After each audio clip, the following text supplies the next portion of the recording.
Bismillahirrahmanirrahim. Alhamdulillahirabbil alamin. Wassalatu wassalamu ala asrafil anbiya'i wal mursalin wa ala alihi wa ashabihi ajma'in. Amma ba'du, fa ya ayyuhal ikhwan, usikum wa nafsi bitaqwallah wa ta'atihi la'allakum turhamun. Sahabat Kauja yang saleh dan salehah dimanapun berada, alhamdulillah kembali kita diperkenankan oleh Allah untuk kembali saling bersilaturahim meski melalui sarana media sosial ini, dan sekaligus untuk melanjutkan pelajaran kita dari kitabnya Syekh Utsaimin yang insya Allah kita memasuki bab yang ke-20 setelah kita membahas sebelumnya mengenai dua peristiwa besar yang terjadi di bulan Ramadan, yakni Perang Badar dan Fathu Mekah atau Futu Mekah, pembebasan kota Mekah. Maka kali ini Syekh Utsaimin pada bab yang ke-20 memberi judul dengan sebab-sebab datangnya pertolongan. Nah, teman-teman Kauja yang tersayang, sebagaimana biasa sebelum mengawali pembahasan beliau memuji Allah ya, dengan kata-kata pujian serta memberi salawat serta salam kepada baginda Nabi bersama keluarga dan seluruh sahabat beliau yang diridhai oleh Allah, ridwanullahi alaihim ajma'in. Nah, dan dalam pengawalan pembukaan beliau mengutip beberapa butir ayat Al-Quran yang berhubungan dengan pertolongan Allah. Yang pertama, di dalam surah 30 ayat 47 Allah berfirman, wa kana haqqan alaina nasrul mu'minin. Ya, dan kami selalu berkewajiban menolong orang-orang yang beriman. Ya. Artinya di sini setiap orang-orang yang beriman yang memiliki syarat-syarat yang telah Allah tetapkan, maka Allah pasti akan menolong mereka. Maka di sini digunakan kata kewajiban. Allah wajib menolong mereka. Ya, baik. Berikutnya surat 25, surat 40 Al-Mu'min ayat 51 dan 52. Inna lanansuru rusulana walladzina amanu fil hayatid dunya wa yawma yaqumul ashhad yawma la yanfa'u zalimina ma'dziratuhum walahumul la'natu walahum su'uddar. Sesungguhnya kami menolong rasul-rasul kami dan orang-orang yang beriman dalam kehidupan dunia dan pada hari berdirinya saksi-saksi, yaitu hari yang tidak berguna bagi orang-orang yang zalim, permintaan maafnya, dan bagi mereka lah laknat, dan bagi mereka lah tempat tinggal yang buruk. Nah, teman-teman Kauja yang saleh dan salehah, berikutnya Syekh Utsaimin berkata, Allah menolong mereka karena mereka berazam, bertekad kuat untuk menegakkan agamanya yang mengungguli semua agama. Barang siapa yang berpegang teguh dengan agamanya, niscaya Allah akan mengungguli seluruh umat lainnya. Ya, sebagaimana firman di dalam surah 9 ayat 33, ya, di mana Allah berfirman, huwallazi arsala rasulahu bil huda wallazi arsala rasulahu bil huda wa dinil haqq liyuzhirahu 'alad dini kullih walau karihal musyrikun. Dan dialah Allah yang telah mengutus rasulnya dengan membawa petunjuk Al-Quran dan agama yang benar untuk dimenangkannya atas segala agama, walaupun orang-orang musyrik tidak menyukai. Nah, Syekh berkata, Allah menolong umat Islam karena mereka benar-benar melakukan sebab-sebab datangnya pertolongan, baik secara materi maupun secara maknawi, di mana kaum muslimin mempunyai tekad baja yang dapat mengalahkan musuh-musuh disebabkan mereka mengingat pengarahan Allah. berjalan seiring dengan petunjuk Allah dan kemantapan yang diberikan oleh Allah kepada mereka. Ya. Di mana surah Ali Imran surah 3 ayat 139 dan 40 Allah berfirman, "Wala tahinu wala tahzanu wa antumul a'launa in kuntum mu'minin. Iyamsaskum qarhun faqad massal qauma qarhum mithluhu. Watilkal ayyamu nudawiluha bainan nas." Ila ayat. Janganlah kamu bersikap lemah dan janganlah pula kamu bersedih hati, padahal kamulah orang-orang yang paling tinggi derajatnya jika kamu orang-orang yang beriman. Jika kamu pada perang Uhud mendapat luka, maka sesungguhnya kaum kafir itu pun pada perang Badar mendapat pula luka yang serupa.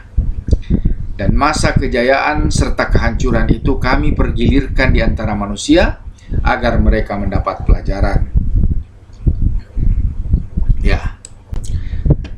Nah, dalam perkara keteguhan hati, ya, keteguhan hati, kesungguhan dalam melaksanakan perintah Allah, di sini Syekh Utsaimin menghadirkan surat 47 ayat 35 dan 36.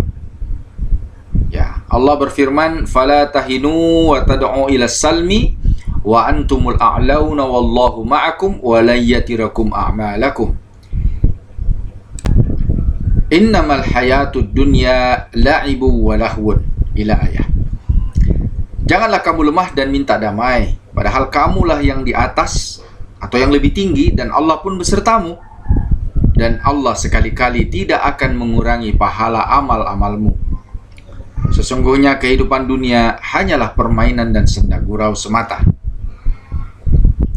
Nah,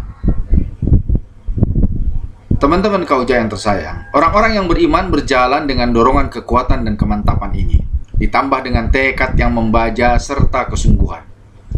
Mereka mengumpulkan semua perkara yang menunjang timbulnya kekuatan dalam rangka merealisasikan firman Allah. Ya. Di dalam surah Al-Anfal ayat 60 Allah berfirman, "Wa a'iddu lahum mastata'tum min quwwati wa min ribatil khail." Ya, dan seterusnya. Dan siapkanlah untuk menghadapi mereka kekuatan apa saja yang kamu sanggupi. Ya. Untuk menakuti musuh-musuh Allah.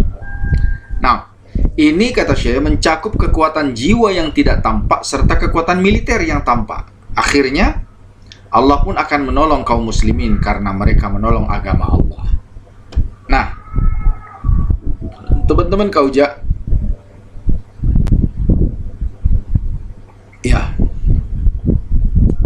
di dalam Al-Quran Allah Subhanahu wa Ta'ala telah menjanjikan pada surat Al-Hajj, ya, surah Al-Hajj surat 22 ayat ke-40 dan 41. Wala yansurannallahu man yansuruhu. Sesungguhnya Allah pasti menolong orang yang menolong agamanya. Ini janji, ya. Innallaha laqawiyyun aziz. Sesungguhnya Allah benar-benar maha kuat lagi maha perkasa. Alladzina immakkannahum fil ardi aqamus salata wa atauz zakata wa amaru bil ma'rufi wa nahau 'anil munkar walillahi akibatul umur. Sesungguhnya Allah pasti menolong orang yang menolong agamanya. Sesungguhnya Allah benar-benar maha kuat lagi maha perkasa. Ya, siapa yang dimaksud orang yang menolong agama Allah? Yaitu orang-orang yang jika kami teguhkan kedudukan mereka di muka bumi, niscaya mereka mendirikan sholat, menunaikan zakat, menyuruh berbuat yang ma'ruf dan mencegah dari perbuatan yang mungkar. Dan kepada Allah lah kembalinya segala urusan. Nah, di dalam dua ayat yang mulia di atas, Allah menjanjikan akan menolong orang-orang yang menolong agamanya dengan suatu janji yang benar-benar ditekankan, baik secara lafaz maupun makna. Penekanan secara lafaz dapat dilihat dari dua hal. Yang pertama, sumpah yang tersirat, yang kalau disebutkan menjadi demi Allah, kan? Jadi di kalimat itu seakan-akan ada sisipan kata demi Allah. Sesungguhnya Allah pasti menolong orang yang menolong agamanya. Ya, ini kaidah bahasa Arabnya. Kemudian yang kedua, huruf lam dan nun yang terdapat dalam lafaz ya la yang suranna, ya, ada la yang diawali huruf lam, ya, kemudian yang pakai nun, ya, ya, nun yang terdapat dalam lafaz ini Allah pasti menolong keduanya, menunjukkan penegasan dan penekanan, ya. Dari kata wala yang suranna ini menunjukkan Allah betul-betul menekankan, ya, secara tegas, pasti, tidak bisa tidak. Maka kalau teman-teman kita semua ingin mengharapkan mendapatkan pertolongan Allah, tidak ada jalan kecuali dengan keteguhan hati, teman-teman. Ya, perhatikan bagaimana ucapan daripada Sa'ad bin Ubadah, kemudian sahabat Miqdad, ya, ketika berhadapan dengan pasukan musuh, apa yang mereka ucapkan kepada Rasulullah? Jangan takut ya Rasulullah, kami tidak akan tinggalkan kamu. Ya, apapun yang kamu perintahkan, kami akan kerjakan. Kau mau ke timur, mau ke barat, ke utara, ke selatan, kami akan bersamamu, kata mereka. Kan begitu. Jadi ini keteguhan hati. Padahal yang di hadapan mereka ini ya sudah jelas dan tegas, ini antara hidup dan mati kan, karena pertempuran. Sudah nampak apa itu senjata-senjata telanjang mereka. Ya, ini apa? Tentunya kalau orang yang tidak punya keteguhan hati pasti sudah lari terbirit-birit, seperti kejadian orang-orang munafik yang meninggalkan mereka. Nah, selanjutnya kata Syekh, adapun penekanan secara makna terdapat dalam firman-Nya bahwa innallaha laqawiyyun aziz. Di sini Allah menjelaskan bahwa sesungguhnya Allah benar-benar maha kuat lagi maha perkasa. Ini menegaskan bahwa apabila Allah itu maha kuat, maka Dia tidak mungkin lemah. Kan begitu. Dan apabila Allah itu maha perkasa, maka tidak mungkin Allah itu hina. Ya, tidak mungkin Allah itu bisa dihinakan. Oleh karena itu, setiap kekuatan dan keperkasaan yang menentangnya niscaya akan berubah menjadi kelemahan dan kehinaan. Ya. Ini adalah pemahaman penekanan secara maknawi. Demikian juga firman Allah, walillahi akibatul umur. Ya, dan kepada Allah lah kembalinya segala urusan. Ayat ini mengandung peneguhan bagi kedudukan orang-orang mukmin. Jika mereka merasa pertolongan Allah itu jauh disebabkan jauhnya sebab yang mengarah ke sana, maka Allah menjelaskan bahwa sesungguhnya segala akibat dari urusan itu pasti akan kembali kepada Allah. Dia mengubah apa saja sekehendak hatinya sesuai dengan tuntunan dan hikmah dari Allah. Nah, teman-teman kauja yang dirahmati oleh Allah, dua ayat tadi menjelaskan beberapa sifat yang menyebabkan datangnya pertolongan, yaitu sifat-sifat yang menghiasi orang-orang mukmin serta kedudukan mereka diteguhkan di muka bumi. Kaum muslimin tidak tertipu oleh kehidupan dunia, sehingga mereka tidak berbangga diri, tidak congkak, tidak sombong, mencari ketinggian posisi dan berbuat kerusakan. Akan tetapi justru hal inilah yang akan menambah kekuatan mereka dalam berpegang teguh dan menjalankan agama Allah. Di antara perintah-perintah yang terdapat di dalam kitabullah adalah berlaku adil. Maka tidak mungkin orang-orang mukmin yang dimenangkan oleh Allah itu akan berlaku zalim kepada manusia. Ya, tidak mungkin. Ya. Sebagaimana tadi yang diterangkan pada surat Al-Hajj, ya, surat 22 ayat 41, bahwa alladzina immakkannahum fil ardi aqamus shalah, dan seterusnya. Yaitu ya orang-orang yang apabila kami teguhkan kedudukan mereka di muka bumi, mereka akan mendirikan sholat, menunaikan zakat pada ayat yang lalu ya. Kemudian mereka akan menegakkan amar ma'ruf dan nahi mungkar serta seterusnya. Ya, ini sifat-sifat mereka gitu. Dan sifat ini tidak datang serta merta kuculuk-kuculuk begitu dikasih kemenangan terus ada sifat itu, tidak. Memang sifat ini sudah ada sebelum Allah beri dia kemenangan. Mereka sudah menunjukkan sifat-sifat yang selalu mengajak kepada kebaikan, selalu melarang manusia berbuat kemungkaran, ya kan? Selalu menasihati manusia. Ini sifat-sifat yang memang jauh sebelum diberikan kemenangan oleh Allah, mereka sudah tunjukkan gitu. Orangnya rajin sholat, ya, kemudian selalu mengeluarkan zakat, infak, sedekah, ya kan? Kemudian sering bernasihat kepada manusia tentang kebaikan-kebaikan, lalu mengajak manusia untuk berbuat kebaikan serta melarang mereka dari keburukan. Ya, manakala ada keburukan-keburukan di tengah manusia, dia akan menasihati mereka. Ini sifat mereka. Sehingga ketika ditegakkan kedudukannya oleh Allah, mereka akan senantiasa menghidupkan sifat-sifat tadi. Nah, Keteguhan posisi di muka bumi itu tidak akan didapatkan melainkan setelah merealisasikan ibadah semata-mata untuk Allah. Ya, artinya mereka senantiasa ibadahnya bukan untuk dipuji manusia. Ya, meskipun tidak ada manusia yang menyaksikan, tidak ada manusia yang melihat, mereka tetap melakukan. Ya kan? Ya, sebagaimana surah An-Nur ayat 55, surah 24 ayat ke-55, ya.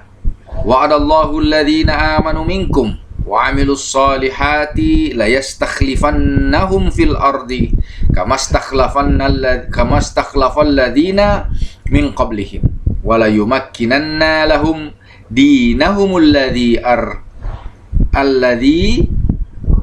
irtada lahum wa la yubaddilannahum min ba'di khawfihim amna.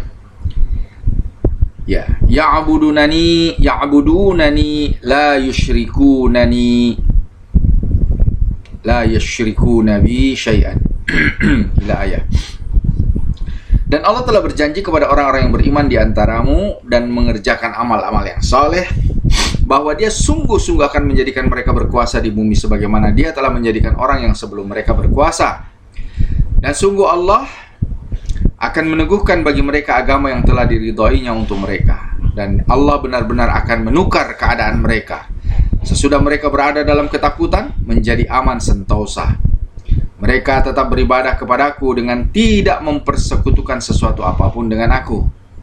Nah, maka kata Syekh Utsaimin, jika seorang hamba melaksanakan ibadah kepada Allah secara ikhlas, baik dalam perkataan, perbuatan maupun kehendaknya, tidak mengharap selain wajah Allah dan negeri akhirat, tidak menginginkan kedudukan pujian manusia, harta dan suatu apapun dari dunia, senantiasa ikhlas dalam melaksanakan ibadah tersebut, baik dalam kesenangan, kesulitan, kesukaran maupun kelapangan, maka Allah pasti akan meneguhkan kedudukannya di muka bumi. Dengan demikian, keteguhan posisi di muka bumi harus didahului oleh sifat-sifat yang baru disebutkan. Yang pertama adalah ikhlas, beribadah hanya untuk Allah, tidak ada sekutu baginya. Nah, setelah ikhlas inilah, maka sifat berikutnya, yang kedua adalah mendirikan sholat. Ya, orang-orang mujahidin, orang-orang yang berjihad di jalan Allah ini adalah orang-orang yang melaksanakan perintah Allah sesuai dengan tata cara yang diperintahkan, dengan mengerjakan syarat-syarat, rukun-rukun, dan kewajiban-kewajibannya. Ditambah lagi dengan mengerjakan sunnah-sunnahnya sebagai penyempurna. Demikian pula bersuci dengan baik, menegakkan ruku, sujud, berdiri, duduk, menjaga waktunya, melaksanakannya secara berjamaah, terutama sholat Jumat. Nah, terutama sholat Jumat ya. Dan menjaga kekhusyuan, yaitu kehadiran hati serta ketenangan anggota tubuh. Kekhusyuan ini adalah inti dan ruhnya salat. Salat tanpa kekhusyuan adalah seperti badan tanpa ruh. Diriwayatkan dari Ammar bin Yasir, ia berkata, aku mendengarkan Rasulullah bersabda. Ya, dari Ammar bin Yasir ya. Hadis ini terdapat dalam kitabnya Imam Abu Dawud dan Imam Nasai. Rasulullah bersabda, Inna rajula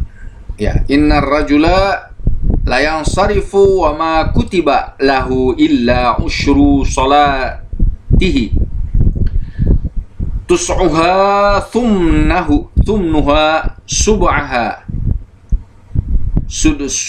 sudusuha khumsuha rubu'uha thuluthuha nisfuha.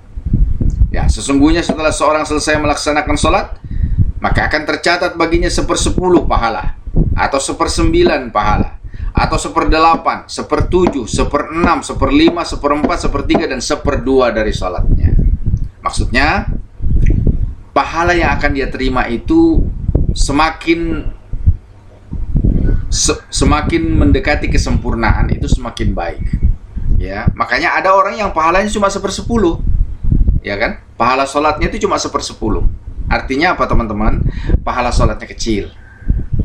Ya, semakin lama semakin bagus dia punya cara, dan semakin mendekati cara sholat Rasulullah dengan segala bentuk ibadah dan keikhlasannya, maka semakin besar pahalanya. Sampai 1/2 pahala sholat itu. Ya kan? Sampai 1/2 Seperdua itu seperti apa? Ya seperti Rasulullah, mirip seperti Rasulullah. Ya yang 100% seperti Nabi, ya ini kan kita sulit ya, karena Rasulullah itu adalah puncak kesempurnaan. Maka kita tidak mungkin bisa menyamai ibadah Rasulullah secara full atau secara mutlak. Minimal kita berusaha sekuat tenaga kita untuk mendekati cara seperti Rasulullah sallallahu alaihi wasallam. Baik. Inilah puncak daripada sifat dari seorang mukmin yang akan mendapatkan pertolongan Allah. Dia akan berikhtiar, berusaha agar sholatnya itu semirip mungkin. Ya, kama ra'aitumuni usolli, kata Nabi, seperti kamu lihat saya sholat.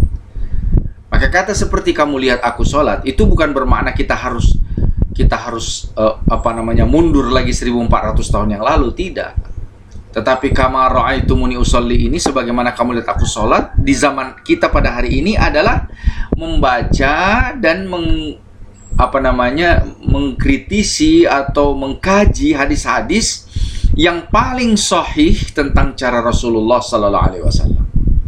Nah, tentu saja bagi kita para pelajar, ya kan, yang masih belum banyak mengetahui tentang kaidah-kaidah ilmu, ya kita wajib untuk belajar kepada para alim ulama. Ya, karena kalau semata-mata hanya membaca pada hadis semata tanpa mengetahui hukum-hukum hadis itu, maka bisa saja kita keliru. Ya, karena kita tahu di dalam hadis Nabi sallallahu alaihi wasallam ada derajat-derajat hukum, sebagaimana hadis ada yang disebut dengan hadis yang lemah, ya, ada hadis yang sahih yang kuat, ada hadis yang hasan yang masih boleh dipakai menurut kesepakatan ulama dalam ibadah dan akidah. Ya, hadis yang sahih dan hasan ini masih boleh dipakai.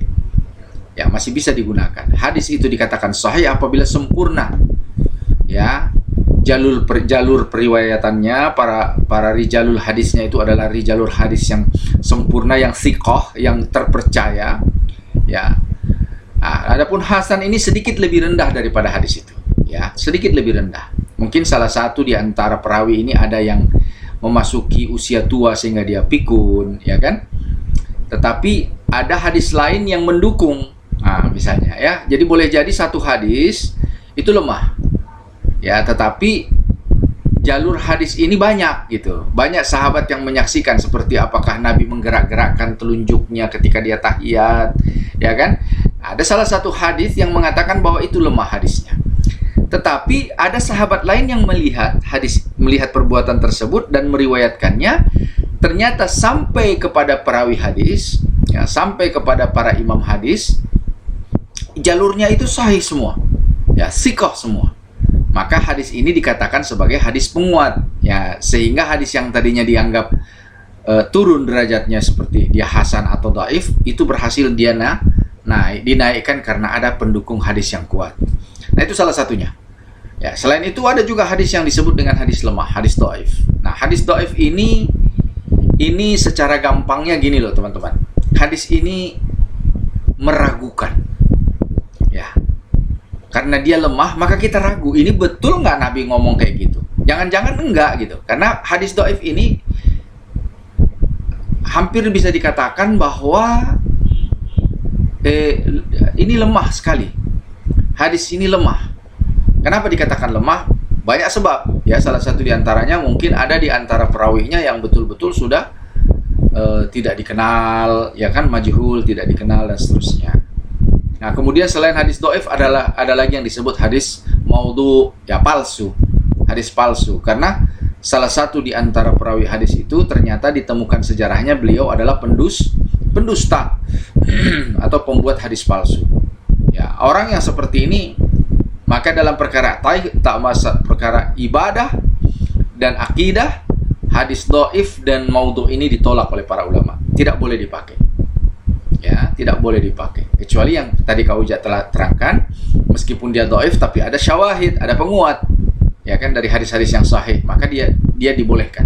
Tapi kalau tidak ada penguat, semua penguat-penguatnya semuanya juga dhaif, maka tidak dikatakan itu bisa mengangkat. Ya. Nah, teman-teman Kak Uja yang tersayang, kenapa penting bagi kita? Karena jangan sampai kita bersandar kepada riwayat yang dalam ibadah ini kita bersandar kepada riwayat yang lemah, apalagi palsu. Dan yang lebih parah lagi, ya, ada lagi yang lebih parah, ya, yaitu hadis-hadis yang la aslalahu, tidak ada asal usulnya, sama sekali tidak ada riwayat. Ya, ini hanya muncul di era-era belakangan ya. Ya, di era-era belakangan dimunculkan oleh para penipu atau para perusak agama. Ya, banyak hadis-hadis yang ternyata setelah diteliti oleh para ahli hadis ditemukan bahwa ternyata hadis ini tidak ada asal-usulnya. Tidak ada riwayatnya. Maka itu berarti 100% bisa dipastikan itu bukan hadis Nabi. Itu bisa dipastikan 100%. Maka kalau dia sudah bukan hadis Nabi, untuk apa kita pakai? Ya kan? Salah satu di antaranya. Ya, ada hadis, ada kalimat yang paling sering diucapkan oleh para mubaligh, yang paling sering diucapkan oleh para khatib di mimbar-mimbar, bahwa Rasulullah telah bersabda. Ya. Salah satu di antaranya kalimat yang berbunyi, man arafa nafsahu faqad arafa rabbahu. Ya, siapa yang mengenali dirinya maka dia akan mengenali Tuhannya. Nah, ini dinisbatkan kepada baginda Nabi. Padahal ternyata setelah diteliti oleh para ahli hadis, termasuk Syekh Al-Albani dalam kitab kitab Dhaif wal Maudhu, ya, silsilah hadis Dhaif wal Maudhu, beliau menerangkan bahwa hadis inilah aslalahu, tidak ada asal usulnya, tidak ditahu dari mana ini sumbernya. Semua kitab yang beliau teliti tidak ada riwayat hadis ini sama sekali. Ya. Maka hadis perkataan man arafa nafsahu faqad arafa rabbahu yang sering dipakai oleh para sufi, orang-orang tasawuf, ini adalah kedustaan yang sangat besar. Ya, ini sangat berbahaya teman-teman. Karena apabila kita menyebarluaskan kalimat ini dengan nisbat kepada baginda Nabi Sallallahu Alaihi Wasallam, maka kita diancam oleh Rasulullah dengan hadis, ya, barang siapa yang berdusta atas namaku, kata Rasulullah, ya, man kadzaba alayya muta'ammidan falyatabawwa maq'adahu minan nar, maka hendaklah dia bersiap-siap duduk di dalam neraka. Ya, tidak boleh teman-teman. Mau antum sadar atau tidak boleh. Ya, jadi berhati-hati dalam berbicara tentang perkara hadis. Kalau kita tidak tahu bahwa ini hadis riwayatnya betul atau tidak, sahih atau tidak, lebih bagus kita tidak bersinggungan dengan hal itu. Jangan sok tahu kalau hadis, ya teman-teman ya. Jangan, karena ini sangat besar bahayanya. Ini menyangkut masa depan kita.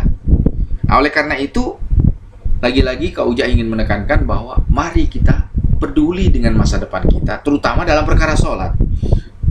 Ya, dengan mencari kembali, meneliti kembali kitab-kitab hadis, ya, kitab-kitab yang ditulis oleh para ulama tentang riwayat sholat yang hadisnya itu sudah mereka saring dengan hadis-hadis yang baik, hadis-hadis yang benar, ya, hadis-hadis yang sahih, ya. Dan kitab-kitab ini banyak sekali, teman-teman, bukan? Mungkin di antara teman-teman yang baru saja mengenal manhaj Ahlus Sunnah ini, ya, belum banyak yang mengetahui. Tapi bagi teman-teman yang sudah lama tentunya sudah tahu. Ya, ada kitabnya Syekh Al-Albani, ada kitabnya Syekh Jibrin, ada kitabnya Syekh Fauzan, ya kan? Bahkan kalau saya tidak salah, kitab salatnya Syekh Utsaimin juga ada. Ya, cuman Kak Uja belum pernah lihat, belum baca ya. Tapi dari beberapa orang ulama Ahlus Sunnah yang Kak Uja sudah sebutkan, dan mungkin banyak lagi dari itu, ya, terutama mereka-mereka yang punya apa namanya? Salah satu kepakaran dalam perkara hadis, tentu akan lebih baik untuk kita jadikan patokan. Lebih bagus untuk kita jadikan sandaran. Ya. Umumnya mereka, teman-teman, seperti yang Kak Uja pernah kaji di beberapa majelis, yaitu kitab Syekh Al-Albani, Sifat Salat Nabi. Meskipun mereka punya mazhab, sebutlah misalnya Syekh Al-Albani ini kan mazhabnya Hambali, ya, mazhabnya Imam Ahmad bin Hambal. Tapi beliau tidak taklid dengan Imam Ahmad. Ya, beliau tidak taklid dengan Imam Ahmad, meskipun dia mengakui mazhabku adalah mazhabnya Imam Ahmad bin Hambal. Tetapi kalau ada hadis-hadis yang populer di mazhabnya Imam Syafi'i atau Imam Malik atau Imam Abu Hanifah yang lebih sahih lagi, yang lebih baik lagi dari sudut pandang ilmu hadis, maka beliau tidak menolak. Beliau juga memakai hadis-hadisnya Imam Syafi'i, hadis-hadisnya Imam Malik dan seterusnya. Ya, jadi beliau tidak fanatik kepada satu mazhab, ya, terutama dalam pelajaran ilmu hadis. Nah, ini salah satu hal yang baik dari Syekh Al-Albani. Tentunya begitu juga dengan imam lain, ya, ulama-ulama yang lain, ya, seperti Syekh Fauzan, Syekh Jibrin, kemudian Syekh Utsaimin dan sebagainya. Syekh bin Baz dan sebagainya. Mereka adalah ulama-ulama kibar, ya, yang sangat-sangat patut untuk kita ambil ilmu dari mereka. Oleh karena itu, teman-teman yang tersayang, kalau kita peduli dengan masa depan kita, ingat, sholat itu tiang, teman-teman. Kalau sholat teman-teman sudah salah, ya, sholat kita sudah salah, maka runtuhlah agama kita. Mudah sekali. Apalagi di akhir Rasulullah Sallallahu Alaihi Wasallam pernah berwasiat kepada istrinya. Ya, dalam salah satu riwayat dalam kitabnya Imam Tirmidzi, Siti Aisyah pernah berkata bahwa Nabi telah bersabda, ya, awwalu ma yuhasabu alaihi yaumil qiyamati as-shalah. Idza saluha saluha kullu amal wa idza fasadat fasada kullu amal. Yang pertama Allah hisab itu salat dulu. Maka kalau salat kita kacau, salat kita nggak jelas, artinya kita pakai dalil-dalil yang dhaif atau bahkan dalil-dalil ikut-ikutan, ya, maka celaka kita akan celaka, rusak semua amal, kata Rasulullah, ya. Sementara kalau dia baik, ya, kita sudah melakukan penelitian, kita sudah mengikuti hadis-hadis yang sahih, ya, walaupun sebatas kemampuan kita tentunya, bukan ada hal-hal yang keliru dari situ, maka Allah Maha tahu, ya. Allah Maha tahu dan Allah akan memaafkan. Baik, teman-teman kauja yang tersayang, ya, masuk kepada sebab kedua, sebab ketiga, ya. Jadi sebab yang pertama tadi, sebab pertolongan Allah adalah ikhlas karena Allah. Sebab yang kedua adalah sholat. Maka sebab yang ketiga adalah menunaikan zakat. Ya, sebagaimana di dalam ayat tadi, ya, mereka mengerjakan sholat, menunaikan zakat. Nah itu, ya, itu dengan memberikan zakat kepada orang yang berhak menerimanya secara lapang dada, sempurna dan tidak kurang, karena mengharapkan karunia dan keridhaan Allah. Alhamdulillah, bab zakat sudah kita selesaikan pada pertemuan yang bab sebelumnya, bukan? Teman-teman yang belum mendengarkan, silahkan merujuk kepada bab, kalau kauja nggak salah itu ya kelihatannya sepertinya bab-bab ke-15 atau 14 gitulah, ya. Silahkan teman-teman tengok di playlist, ya, ada di playlist kauja, di situ dilihat aja judulnya zakat. Nah, di situ ada dua pembahasan, dua bab, yaitu zakat dan orang-orang yang berhak menerima zakat serta kapan syarat-syarat zakat dikeluarkan, ya. Itu ada, teman-teman sekalian. Oleh karena itu, silahkan merujuk ke sana. Yang ketiga tadi zakat. Yang keempat, melakukan amar ma'ruf. Yang dimaksud dengan ma'ruf di sini adalah apa yang diperintahkan oleh Allah dan Rasul-Nya, baik itu berupa ajaran-ajaran yang wajib ataupun yang sunnah. Kaum muslimin melakukan amar ma'ruf untuk menghidupkan syariat Allah, memperbaiki keadaan para hambanya, serta mencari rahmat dan karunia Allah. Perumpamaan orang mukmin terhadap mukmin lainnya adalah seperti bangunan yang saling menguatkan. Sebagaimana halnya orang mukmin senang jika dapat melaksanakan ketaatan kepada Rabb-Nya, sementara itu juga harus mencintai saudaranya seperti yang mencintai dirinya sendiri. Maka ia pun wajib mencintai apabila saudaranya juga melaksanakan ketaatan yang sama kepada Allah. Sesungguhnya amar ma'ruf lahir dari keimanan dan pembenaran. Oleh karena itu, menetapkan pelakunya untuk melaksanakan apa yang telah dianjurkan, sebab ia timbul dari keimanan dan keyakinan akan faidah dan dari anjuran tersebut di dunia dan akhirat. Alhamdulillah, sebagaimana yang Kauja lakukan pada saat ini adalah salah satu dorongan dan luapan hati untuk bernasihat kepada sahabat-sahabat Kauja, saudara-saudara Kauja yang tercinta, ya kan, agar kita sama-sama bisa mengambil faidah dari ilmu yang ditulis oleh para ulama kita. Ya, Masya Allah, tabarakallah. Mudah-mudahan Allah Subhanahu wa Ta'ala meluruskan niat kita, meluruskan hati, dan menerima amal kebaikan ini. Semoga Allah Subhanahu wa Ta'ala menerima dan senantiasa membimbing kita di atas jalan yang lurus. Amin ya Allah, amin ya Rabbal Alamin. Baik, yang terakhir, yang kelima, ya, melaksanakan nahi mungkar. Ya, melaksanakan nahi mungkar. Yang dimaksudkan dengan mungkar adalah apa-apa yang dilarang oleh Allah dan Rasul-Nya, baik dosa besar ataupun kecil yang berkaitan dengan ibadah, akhlak, atau muamalah. Dan tujuan melakukan nahi mungkar adalah untuk memelihara agama Allah, menjaga para hambanya, serta mencegah sebab-sebab terjadinya kerusakan dan azab. Ya, amar ma'ruf nahi mungkar adalah dua perkara yang saling berhubungan, yang menunjang kelangsungan, kemuliaan, dan kesatuan umat ini, agar mereka tidak tercerai-beraikan oleh hawa nafsu dan jalan-jalan kesesatan yang beraneka ragam. Oleh karena itu, amar ma'ruf nahi mungkar merupakan salah satu kewajiban agama yang harus dilakukan oleh setiap muslim dan muslimah sesuai dengan kemampuannya. Sebagaimana yang Allah telah firmankan di dalam surah Ali Imran ayat 103 sampai 105. A'udzubillahi minasyaitonir rajim wa'tasimu bihablillahi jami'an wa la tafarraqu.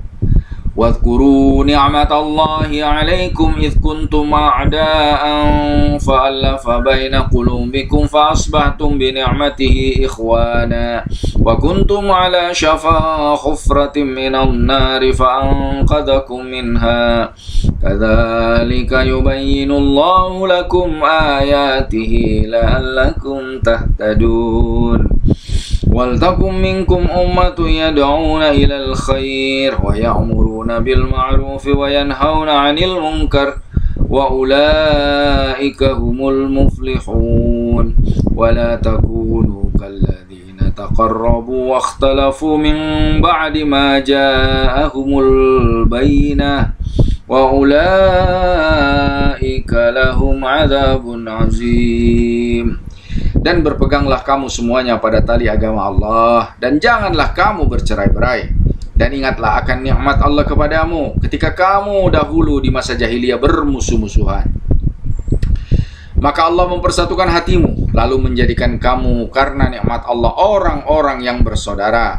Dan kamu telah berada di tepi jurang neraka, lalu Allah menyelamatkanmu darinya. Demikianlah Allah menerangkan ayat-ayatnya kepadamu agar kamu mendapatkan petunjuk. Dan hendaklah ada di antaramu segolongan umat yang menyeru kepada kebaikan, menyuruh kepada yang ma'ruf dan mencegah dari yang mungkar. Merekalah orang-orang yang beruntung, dan janganlah kamu menyerupai orang-orang yang bercerai-berai dan berselisih sesudah datangnya keterangan yang jelas kepada mereka. Mereka itulah orang-orang yang mendapat siksa yang berat.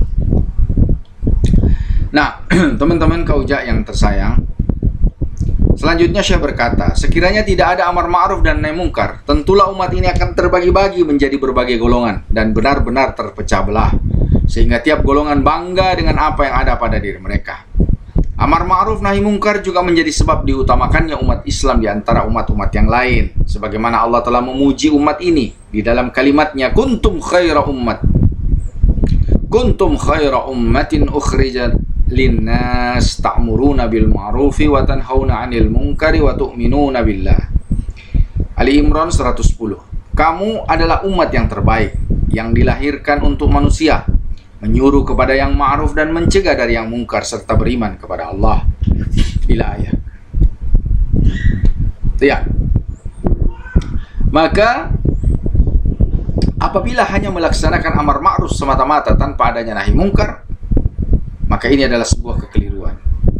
Karena amar ma'ruf tanpa nahi mungkar itu tidak ada ubahnya dengan orang-orang Yahudi. Ya, sebagaimana yang Allah sampaikan di surah Al-Maidah ayat 78 dan 79. Ya. Allah berfirman, lu'inal ladzina kafaru min bani Israila ala lisani Dawud wa Isa bin Maryam. Dzalika bima asaw wa kanu ya'tadun. Kanu la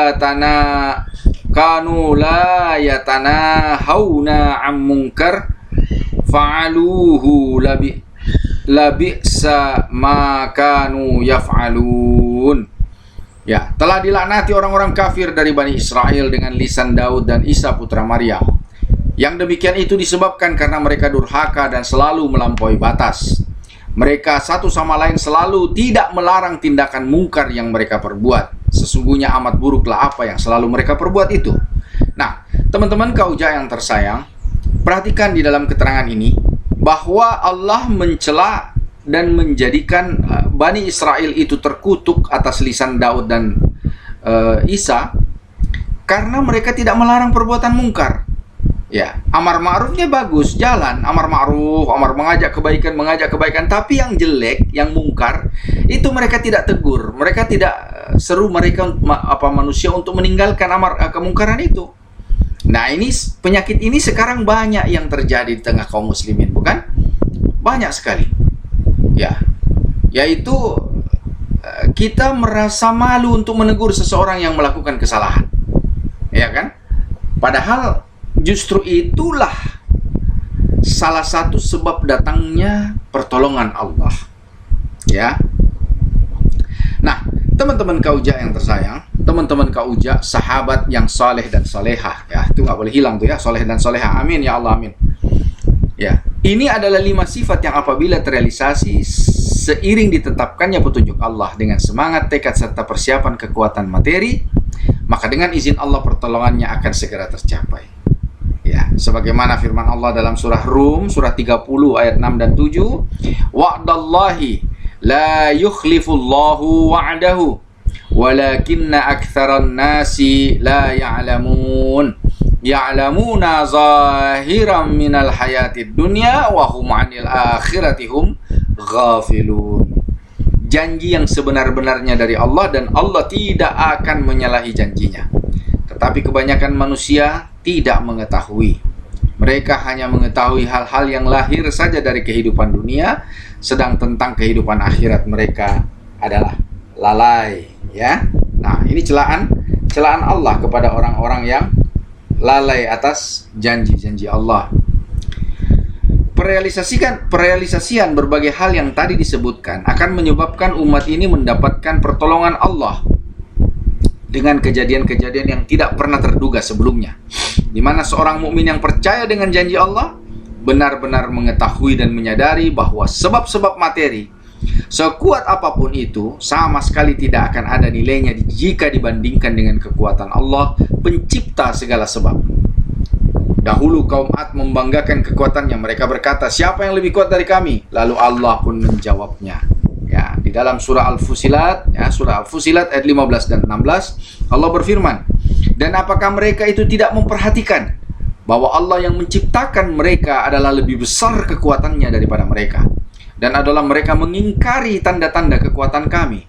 Maka kami meniupkan angin yang amat gemuruh kepada mereka dalam beberapa hari yang sial, karena kami hendak merasakan kepada mereka itu siksaan yang menghinakan dalam kehidupan dunia, dan sesungguhnya siksaan akhirat lebih menghinakan sedang mereka tidak diberi pertolongan.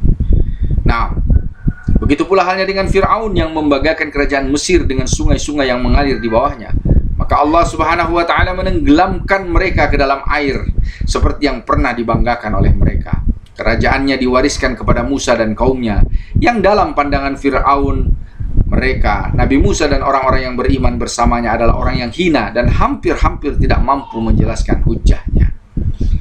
Orang-orang kafir Quraisy pun pernah membanggakan keagungan dan kebesaran mereka. Lalu mereka dan para pemimpin mereka pun keluar dengan congkak dan pamer di hadapan manusia. Mereka berkata, kami tidak akan kembali sampai 3 hari di daerah Badar. Lalu menyembelih unta, meminum khamar, dan mendengarkan nyanyian budak wanita di sana sampai orang Arab senantiasa segan terhadap kita. Namun nyatanya, mereka dikalahkan oleh baginda Nabi dan para sahabatnya dengan kekalahan yang menyakitkan. Bangkai-bangkai busuk mereka dilemparkan ke dalam sumur Badar. Pujian manusia yang mereka harapkan tidak mereka terima. Bahkan yang didapatkan justru kerendahan dan kehinaan sampai datangnya hari kiamat.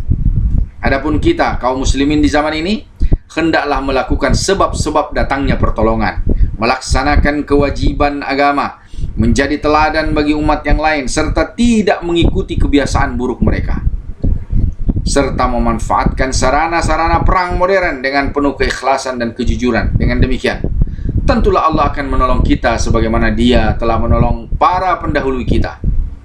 Allah sendiri yang akan membenarkan janjinya, menolong hambanya, dan menghancurkan kumpulan konspirasi musuh-musuhnya. Sebagaimana Allah berfirman di dalam surat Al-Fat ke-48 ayat 23. Sunnatullahi allati qad khalat min qablu wa lan tajida li sunnatillahi tabdila. Sungguh, sebagai suatu sunnatullah yang telah berlaku sejak dahulu kala, kamu sekali-kali tidak akan menemukan perubahan bagi sunnatullah tersebut, yaitu pertolongan Allah kepada orang-orang yang beriman yang telah Allah janjikan. Nah, teman-teman Kauja yang soleh dan solehah, inilah penghujung pembahasan daripada bab yang ke-20. Ya, semoga Allah Subhanahu wa ta'ala memberikan taufiknya kepada kita untuk semakin meneguhkan hati kita istiqomah di atas jalan Allah dengan sebab-sebab yang telah disampaikan tadi, tentunya keikhlasan, kejujuran, ya, kemudian sholat, zakat, amar ma'ruf dan nahi mungkar. Nah, teman-teman Kauja, Sebagai informasi, Syekh melanjutkan bab yang ke-21 nantinya dengan judul keutamaan sepertiga akhir bulan Ramadan. Ya, keutamaan sepertiga akhir bulan Ramadan atau 10 hari terakhir ya. Baik. Karena itu teman-teman sekalian, ya, kita berpisah sejenak pada bab ini dan kita tutup dengan doa kafaratul majlis serta kalimatul hamdalah. Subhanaka Allahumma wa bihamdika asyhadu an la ilaha illa anta astaghfiruka wa atubu ilaik. Alhamdulillahi rabbil alamin.